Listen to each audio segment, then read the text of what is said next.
We are now looking at a very decentralized approach of nurturing talent, of incubating their ideas and ensuring that these ideas actually get executed in the field. If you look at it, great companies were never founded in fancy offices. They were founded out of the sheer passion, fire of an entrepreneur who believed that there is a problem in society that they are supposed to solve. And there are quite a few entrepreneurs here who have done that in their journey. This is exactly what we want to harness. We want the industry to guide, nurture, and create a platform for these entrepreneurs to implement their ideas. And as a government, we are focused on matchmaking. So it's about entrepreneurs on one side, it's about the venture capitalists, the private equity players on one side, and then government doing the entire facilitation, even with educational institutions. So this is the core fulcrum of what we're trying to achieve in RTIH. Yes, we've had a 5-year pause, but at times a refresh is a good idea. So our entire innovation ecosystem, this time around, we believe that it should be led by the private sector, and that will make this more sustainable. It will stand the test of time and politics, and that is what we are here to achieve. Under the leadership of Datri, we are also working at how can Andhra Pradesh government be a platform of innovation. Unlike other governments, we have tremendous amount of data. And we have a leadership that is really excited about trying new ideas. So the GovTech platform is here, offered to budding entrepreneurs. They can work on it, they can look at data, they can look at how can they come up with new solutions. And then of course, take that to greater part of India and of course to the world. Some ideas that we are now working on is as simple as during floods, how can we deliver relief using drones effectively? That's one solution, the idea. The other idea that we're working on is water management. All of you know that moving irrigation, water through irrigation department is a very expensive process. It's very energy intensive. The idea is how can we use predictive, looking at rainfall, which basin will get how much rainfall in the next 1 month. Based on that, how much water should I move to which basin? So these are very simple ideas, but these are ideas that then entrepreneurs like you can harness and build on it. And we believe that government should play a very important role in terms of enabling the entire ecosystem. I'm looking forward to hearing from entrepreneurs on the dais, to all the funders, partners on the dais, to look at how can we create a more sustainable, private-led ecosystem. Because honestly, if you look at our peers, states that have had head start, they're all private-led ecosystems, and they've done exceptionally well. And I'm sure entrepreneurs here can vouch for it.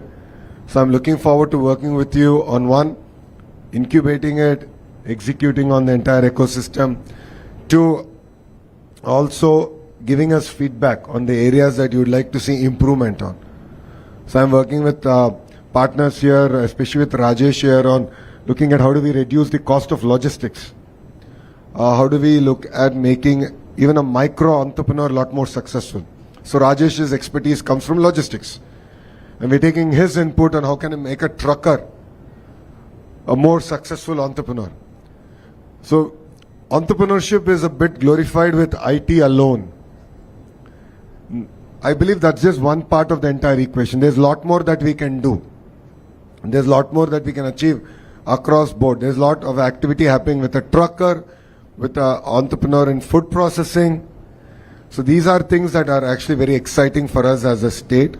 We are looking at how can we make, a person who's an entrepreneur who's making 50,000 rupees a month, make 1 lakh rupees a month. Someone who's making 5 lakh rupees revenue, 50 lakh rupees. I think that's the exciting part, and I believe that's the only way that Andhra Pradesh can move from being a $180 billion economy to a $2.4 trillion economy. So we are really excited to work with entrepreneurs here, and RTIH is ready to work with you, look at even structural reforms as a state. We are willing to look at every law that is there. We're willing to rewrite every law that is there to ensure that you not only have a soft landing, but you actually thrive in this ecosystem. Thank you. Thank you so much, Honorable Minister, for setting that forward-looking roadmap for us. With that, may I now call upon our co-chair for the session and Honorable Minister for MSME, Shri Kondapalli Srinivas Garu, to please deliver his keynote address.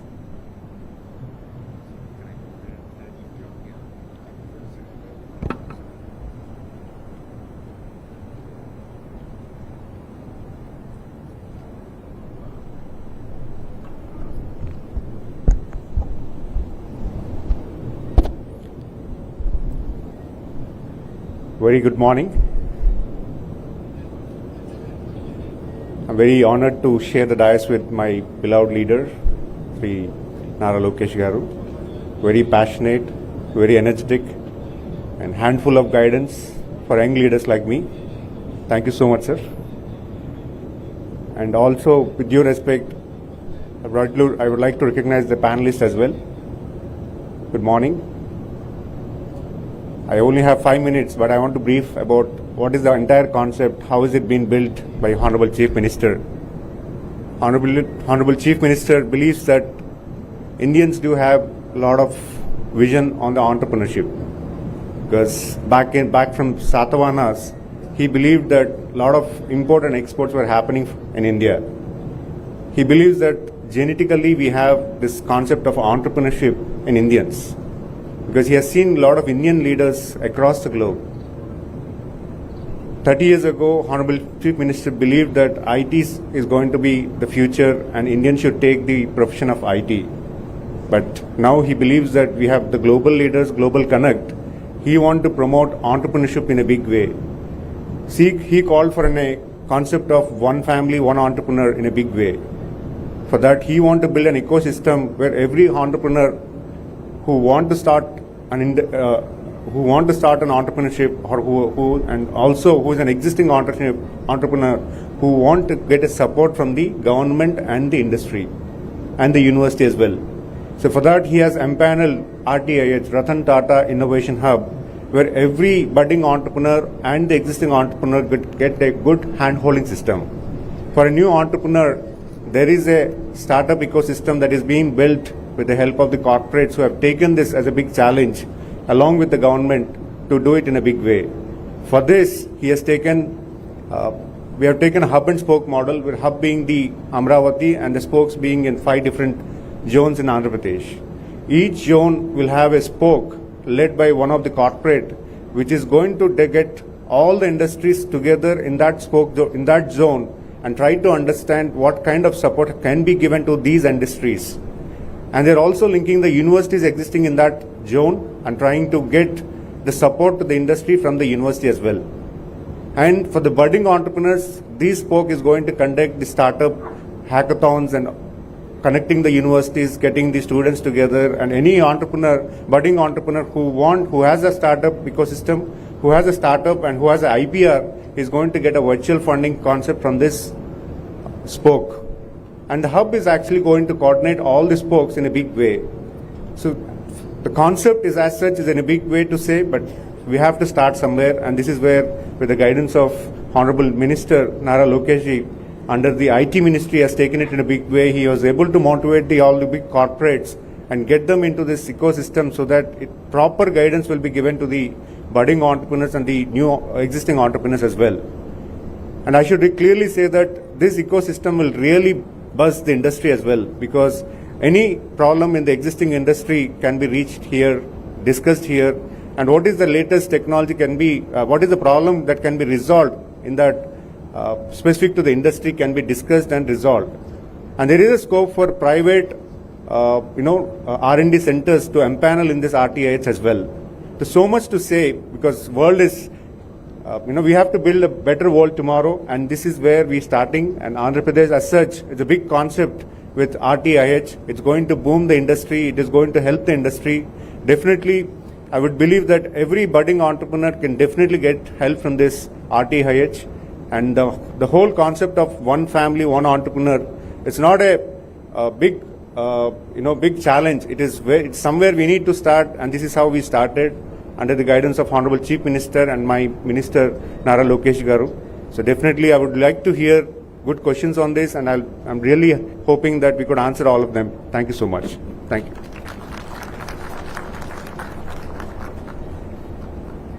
Thank you so much, sir. So with that, we can move on to our panel discussion. With the comfort of time that we have, I do have a lot of questions both to both our honorable ministers and the panelists as well. Sir, HMIT sir, I would like to start with you.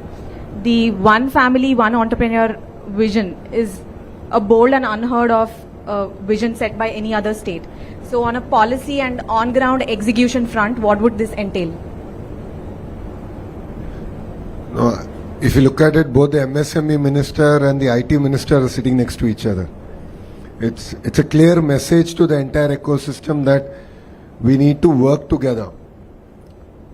While RTIH is incubated, RTIH itself is incubated within the IT ministry, but both MSME ministry also has a very, very large role to play. In terms of policy frameworks, there's already the policies are out there for everyone to now look at and then also apply for funding, for handholding and so on and so forth. But what makes it really exciting is the way the team has put the entire life cycle together. So, from your spark, which is the idea discovery, to going all the way to future founders and the catalyst for the early validation, velocity labs for the acceleration.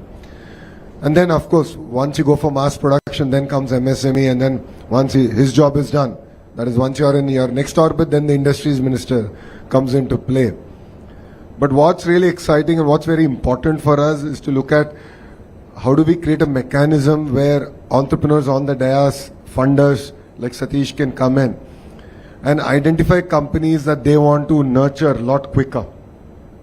Because honestly, currently we are not in the ecosystem of in the startup ecosystem. We don't figure out in that trajectory or in that orbit. And I was talking to Rajesh just before we got here, and we were discussing about, in neighboring states, if you're looking at 10 companies, I'm sure I'll find one company to invest in. Whilst in Andhra, we might have to look at a lot more number of companies. You have to evaluate a lot more because the ecosystem is yet to mature. And that's where I believe RTIH and we as a government have a much larger role to play to ensure that the platform is robust and companies can now do well. Thank you. Absolutely, sir. Thank you.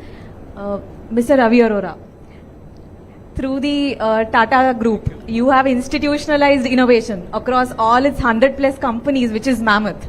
So when a state like Andhra Pradesh wants to inculcate a culture of innovation in its population, which is again at scale, what do you think are the foundational steps for that? So I'll try to give the answer in two parts. One is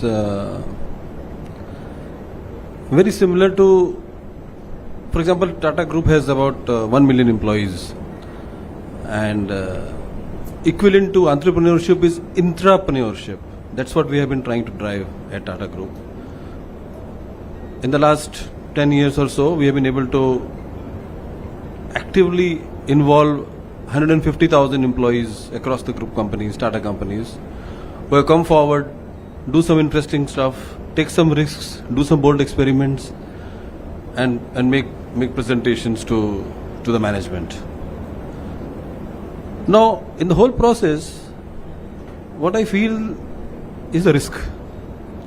VCs are there for risk capital, but VC's pitch, in my view, is from the startup point of view. But and most of these startups today, which are data oriented, they're hungry for data. And there needs to be a VC equivalent from the corporate side as well. Now, I don't know how to solve this problem. But the problem is large corporates also need to take equal amount of risk with the startup. And how do we make it happen is a problem that I think we should discuss and we should try and solve. For example, we in Tata Group have an award called Dare to Try, which is given to the team which has failed after trying a very bold idea, which has failed. And what we give to the team is Social capital. We recognize them in front of a crowd. We talk about their failure. We talk about the lessons that they have learned. But we need to figure out what could be a good mix. Could be social capital or a financial capital or some risk capital for such failures when a startup which has a good product or a good idea tries to do something at a large corporate which has also taken risk by allowing that startup to work, share data.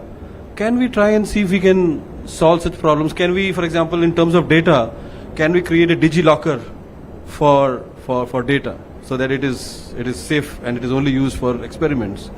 Can we create a dare to try escrow account, for example? So these are some thoughts, but I think we need to discuss more, nurture, and because if you want to move fast, as we heard HCM, one family, one entrepreneurship, it gives goosebumps initially when it sinks in. It gives goosebumps. That's wow, this is going to happen. And when I came in last time, when I heard this, I was quite. It took some time to sink in.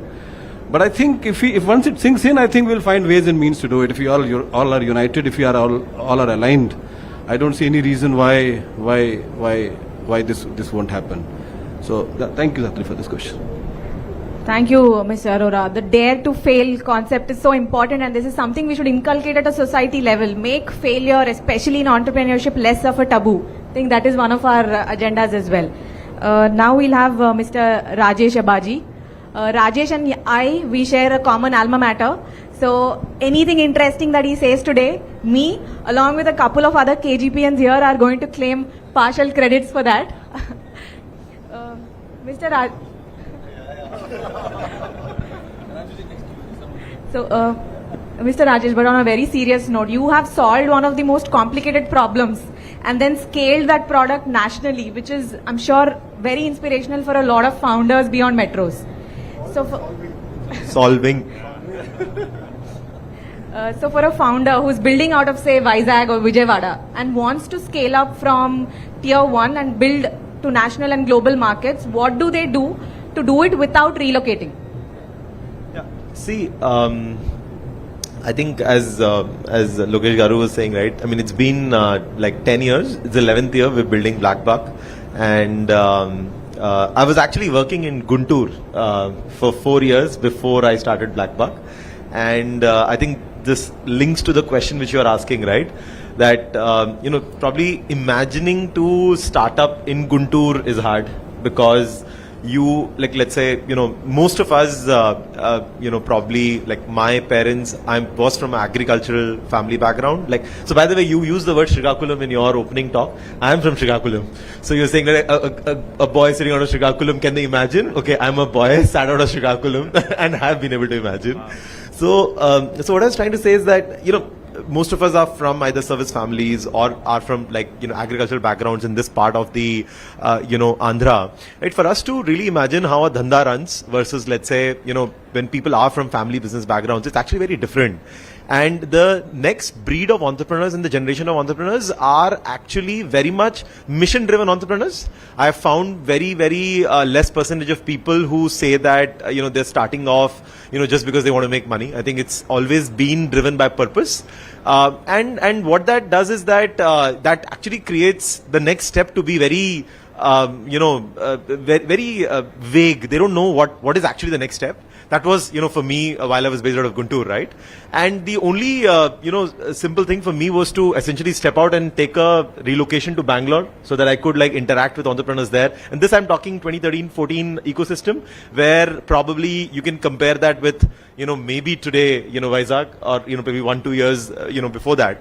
So, and there were hardly companies which probably would be like $100 million valued, right? And if you're $100 million valued, you're like one of the big boys on the Kormangla street, right? So that was the timeline where, I sort of relocated there and did. So to answer your question, Dhatri, indirectly, I think most important to build for the globe from India. I think it's largely more to do with aspiration. It really doesn't really matter which city you are in, right? Once you have cracked the code. Assuming you've cracked the code and you want to really build for the whole world, you can sit out of here and build for the whole world, right? What's really important is if we can be in the ecosystem of Vizag and how can we crack that? And this is what I tell some people is that Bangalore has been an ecosystem where I never had to take out a flight to sort of, meet an investor. Investors used to essentially fly down. So I think capital is one of the very most important ecosystem enabler which we need to solve, because capital is also a validation for the entrepreneur. Let's say, assuming I'm an entrepreneur, I'm building a problem statement. Now, I drink my own Kool-Aid every day. I think whatever I'm building is the best. The most important test is when you go and tell a person that, hey, I'm building this. Would you like give me, a few lakhs of rupees which I'm going to invest and burn in my company? Are you okay with it? Then the person says no, right? That's when you get to know that, okay, I'm not probably building the right direction. So capital generally is a very strong validator of what you're building.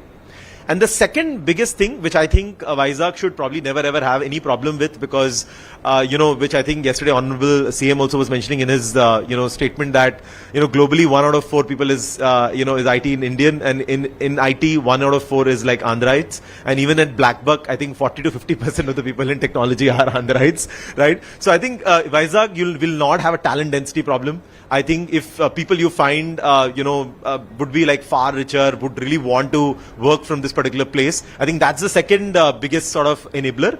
And in these enablers typically are launched onto a platform which I think Andhra is very blessed with, because I think this is probably the first government and the people like you, Lokesh, have spoken to, who understand what is innovation, who understand what does it take to build companies, who understand how to create change. He mentioned one statement in his opening speech: we will change the laws, in line with what entrepreneurship needs, right?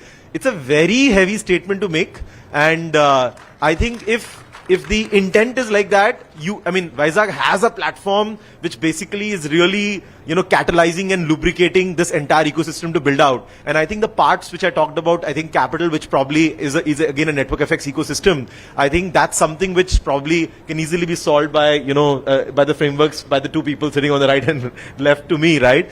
And yes, so I feel the critical mass has to be solved. Maybe we need those, 10 success stories. If that happens, I think, we just start rolling, and I think we'll find ourselves maybe, 4-5 years down the line, things are activated and we are speaking as if, it was a problem of the past. Absolutely. We need those hero startups that will then spawn and set off the ecosystem in AP as well. Now I move on to Mr. Satish Andhra. Sir, you've been one of the most prominent voices of capital in the Telugu states. It's great to have an investor lens here through you. What would you say are the steps we need to do to de-risk a young founder? And when are you moving to Vizag? I think that's the next question I would have.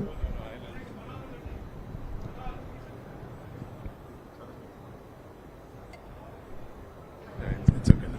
Yeah. No, I'll definitely be spending a lot of time here in Vizag. Yeah. Datri, I'm from Anantapur. I'm glad it's called Anantapuramu now, not Pur. So, and my last name is... Anantapur now has in Andhra Pradesh, the 26th district. Right. It's the 5th district in per capita income. So Rayalaseema cannot claim backward district anymore. Sure. So, and my last name is Andhra. So, a lot of people in Hyderabad question why I'm in Hyderabad after the division. But anyway, fun apart. I think one of the key things we need to recognize is that there are different types of enterprises. I think you look at, there could be a lifestyle business, there could be an SME, there would be a startup, there could be a social enterprise. So it's extremely important to look at all kinds of enterprises. From Honorable Chief Minister's perspective, when he talks about one family, one entrepreneur, absolutely you need to address all of these segments to ensure that there is inclusion, there is contribution towards GDP. I know a lot of us are very biased because yes, India needs to build more unicorns. We're the second largest ecosystem right now because China, entrepreneurs are building for the nation now. So US and India, we're building for the globe. So very clearly, let's look at data. A lot of times, tourism industry is as big as IT services industry in this country, right? And if you look at dairy industry, it's 50% of the IT industry in this country. Lot of times, without really looking at data, we get very biased because all of us keep hearing the same stories again and again and again. So the reason why I want to highlight this is it's extremely important we recognize all of these enterprises. MSME needs are very different. Startup needs are very different. The capital needs, it's risk capital, non-linear growth gets rewarded, right? Versus a local enterprise, a small enterprise needs are very different. So how do you connect? So there will be Andhra entrepreneurs building for Andhra entrepreneurs building for India, Andhra entrepreneurs building for the region, which includes Southeast Asia and GCC, and Andhra entrepreneurs building for the globe. So we need to look at those aspects as well and kind of connect all the dots. I think what is unique about RTIH, Honorable CM's vision and Lokesh Garu's vision is that if you really look at how do you reduce the risk? You reduce the risk. We have plenty of talent. Now, how do you connect that talent to customers? How do you connect that talent to capital? And how do you connect that talent to infrastructure? How do you institutionalize that framework of connecting an entrepreneur in any of these segments to capital, customer, and infrastructure? And I think RTIH has a very pivotal role to play. And the way it's structured, it's so unique that you've got a hub, you've got the spokes, you've got the industry, you've got the academia, you've got the centers of excellence, and pretty soon there will be a fund, and there'll be a bunch of funds actually, not just one fund. There should be a fund for startups and innovation, there should be a fund for SMEs, there should be a fund for social enterprises, fundamentally, and a mentor network that kind of handholds each of these entrepreneurs depending on their requirements.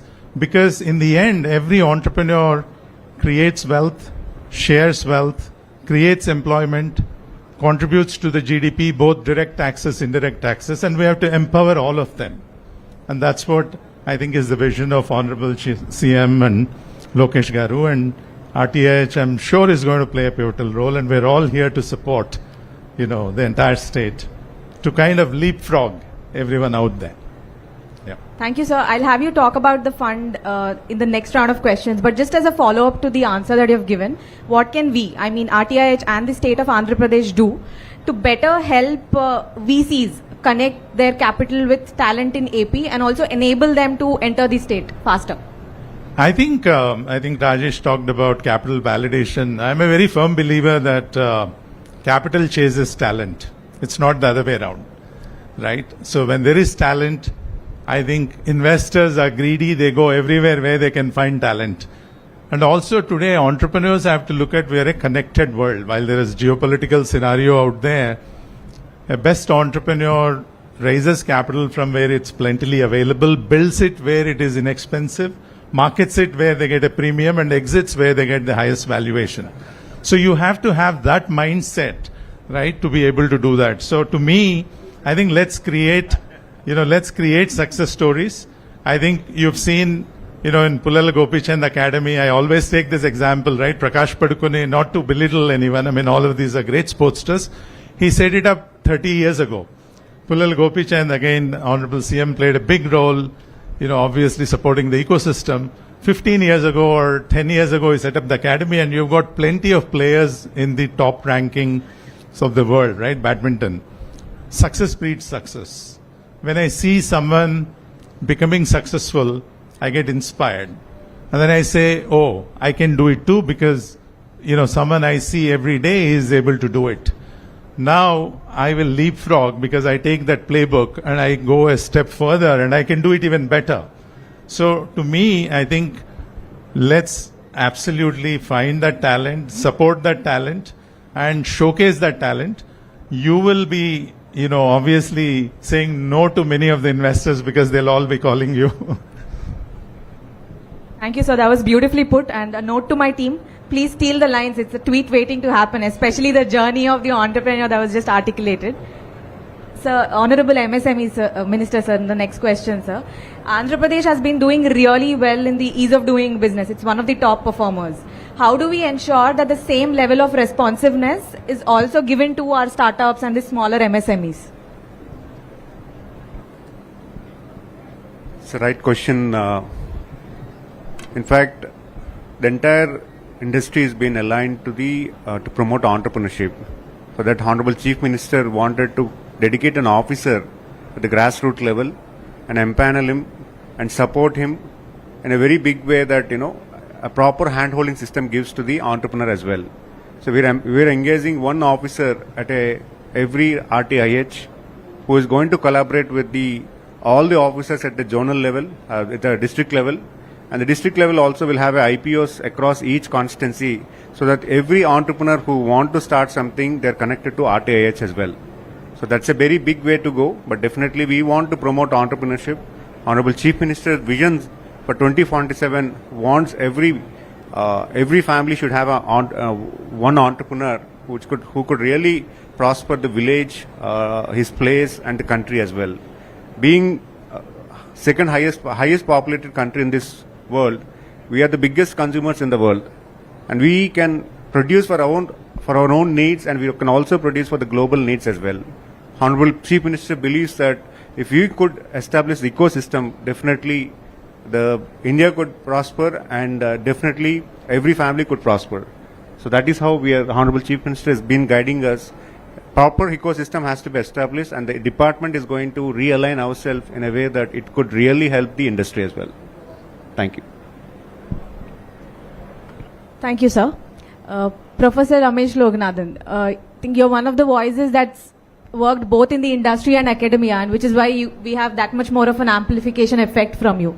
So, sir, what can we do to change the mindset of students in universities from a placement first mindset to innovation first mindset? That's a very, very hard problem in the sense that I think it's the education system, right? And as a society, we are the one that nurture that system, our coaching-based system. So I think we zap any creative juices left in the kids, right, from 9th onwards till 12th. So unfortunately, engineering colleges and other colleges, we get the students, I don't think we make it worse, but we don't make it better either. So it's first thing is to see how can we create more exposure. We don't, if you look at it, like when I see any of the, especially students, when they come out with ideas and such, by and large, it's around maybe e-commerce or education, right? Very, very, because their world is so limited, their exposure. They only think of problems in that. That's one big, so I think we need to increase the exposure. It's not an easy problem to solve, but that's one, I think we need to increase the exposure. Inspiration, I mean, can we, like Satish rightly said, success breeds success. Can we showcase local successes, right? And so that they believe it's possible. If somebody from a neighboring town or has done it, they believe it's possible. So I think the inspiration is something that's very important. We did this, I mean, I know Lokesh Garu said things paused for 5 years, but before that, when we were trying the FinTech Valley, we did try to create a culture of trying to, I mean, hackathons. I'm not a big believer in student startups, right? I mean, students should study and they should graduate. But the inspiration should come there. Ideas, thinking about it, like just doing a hackathon to think about a problem to solve. Think about customers and, right? I think we need to create those, more and more of those fora where they get to experiment a little bit with ideas, and like it may not become a startup, but that's okay. But they start to think. Today, it's a very job-based as an end outcome, but otherwise their day-to-day life is exam-based. They're just preparing for an exam, and they hope that the good marks, good grades will get them a good job. And they think life is set. Life is not set, right? There's a lot more to life than that. I think we need to make them experience, and that we need to create this in a good way. I mean, like connect them to markets. Many hackathons happen, but there it's more about just building something, writing some code.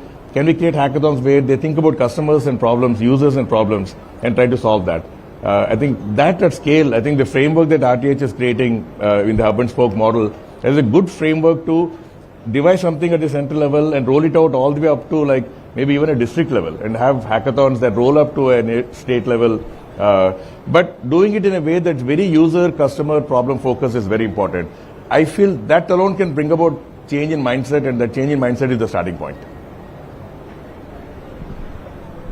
Thank you, sir. At RTIH, we're really excited to launch something we're calling InnoTribe, which essentially is going to be an RTIH accredited network of entrepreneurship cells across Andhra Pradesh. And through that, we aim to democratize the aspiration of entrepreneurship in itself and also ensure that student innovators find that pipeline to enter the startup system. Ratri, one interjection. Lokesh, you generally do things with speed. I have one small idea when Professor Ramesh was speaking. A lot of institutes and schools, they are very delayed at helping students decide whether they want to take placements in their final year, because they generally stumble upon an idea by third, fourth year. And my own alma mater has implemented this very recently. That and this was there in all Ivy Leagues. Obviously, it's there in IIT Bombay, it's there in BITS. You can defer your placements in fourth year, start off. And if the fear of failure, like let's say if you fail, if nothing works out, you want to pick up a job, you can actually within 2 years come back and sit back again in placements. So this is something in Andhra, like you can look at doing it with speed. It creates a safety net. And then because in Kharagpur, I mean, lot of us, lot of kids, like lot of friends wanted to, but then it's like that pressure of, okay, our parents thought that this kid will graduate, get a job and support family, and then, now I don't even have a job, right? So that one safety net you can create from like day one. That was a really good suggestion, Mr. Rajesh. Mr. Madan Patki, you worked at grassroots and then you also scaled up enterprises from grassroots, which is where it really matters. So for you, it's well known that grassroots innovators are great at jugaad. Now, how do we take this jugaad and help them build scalable, investable and income producing enterprises? Wonderful. Namaskar, and wonderful to be here. Thank you for inviting me. It's fascinating to listen to a bunch of views, very, very energizing. As I was sitting here, I was just reflecting on my own startup journey. I started off in 2000, much before anybody could spell entrepreneurship. Even now I struggle without word autocorrect happening, whether it's N-E-U-R or N-U-E-R or whatever. I sometimes believe the root word for entrepreneurship is antarprerana, right? And that should be the one, right? It's all about inner motivation, right? And perhaps we should, Lokesh, you have to start off by replacing entrepreneurship with antarpreneurship or something like that. Entrepreneurship. That's a great one, right? So, and at that time, to what Rajesh was saying, there were barely a handful of us in Bangalore who were dreaming of being a startup. In fact, TIE started in Bangalore in '99. I'm on the TIE Global Board. Nandan Nilekani was the president of TIE Bangalore. And I still remember attending one of the first meetings where there were like 8-10 of us sitting around a table and asking some naive questions like, if you don't return equity, will you get jailed and stuff like that, right? So, but it's come a long way. The nation has moved a long way. In fact, I was also reflecting very fondly on the Honorable CM's foresightedness that you talked about. We were invited to Andhra as Merit Track in 2003 to conduct India's first ever online graduate employability test called GET, and we did it online across all the districts of Andhra. I'll never forget that because everything that could go wrong went wrong. But that set the tone for what a digital first assessment system could look like, right? So to your point about Dhatri, about the whole vision of one family, one entrepreneur, and you were talking about data. So I think there's a 3D framework in play here, right? Any entrepreneurship model first to be democratized. Today it's getting there. A lot more to be done at the grassroots, right? Can every youth out of any village dream that, yes, I can do that, right? That relatable role models that we were talking about. 2, it has to be distributed. It has to be in every village. That's the concept of mass entrepreneurship. That how do you get every village the equal opportunity that anybody in a Vizag or a Hyderabad or a Bangalore or a Delhi has to access the same kind of resources and knowledge that I can still do it. And third, it has to be digital. In the world of AI, the world is really the market, and I think we are at an inflection point of the same 2000s when you can really reimagine everything with the power of AI, and that's the power of the moment now. I think every big idea has a tipping point, and I can really see the tipping point. We're getting to the tipping point of the ecosystem that we're seeing in Andhra and places like Vizag. From the the aspect of taking grassroots ideas and building it up. Again, just summarizing some of the things that we said, there are three things at play. One is the seed. How do you make every young person right from school to start think about entrepreneurship and entrepreneurial thinking? Now, whether one becomes an entrepreneur or not is a moot point, but entrepreneurial thinking is a critical 21st century skill, right? So how do we embed that seed in every individual's mind that yes, I can think entrepreneurially, I can think jugaad, I can think of solving problems, right? The beauty about India is there are problems everywhere, right? Every problem is an opportunity in disguise, and if you can capture those problem statements to turn into opportunities, we're sitting on multi-billion-dollar opportunities, right? Second is, what is the soil, which is where RTIH comes into play, right? How do we make the soil fertile enough for that seed to sprout? It could be academic institutions helping with incubation, it could be local capital available, it could be banks willing to go the extra mile to say, yes, I'll lend to you, right? It could be local relatable role models which says, if this joker can do it, why can't somebody else? Which is what happens in entrepreneurial ecosystems. And the last part of it is climate, which is where Lokesh Garu and you were talking about, sir, is that how do you create an environment of policy that is supportive of the entire seed and soil, right? How do we make sure that access to capital is easy? How do we make sure that ease of doing business, I think, which is a big deal. In fact, at GAME, we had helped one state decriminalize 1,100 issues around in the policy which can imprison an entrepreneur, and we brought it down to some 170, right? So we need to do all of that so that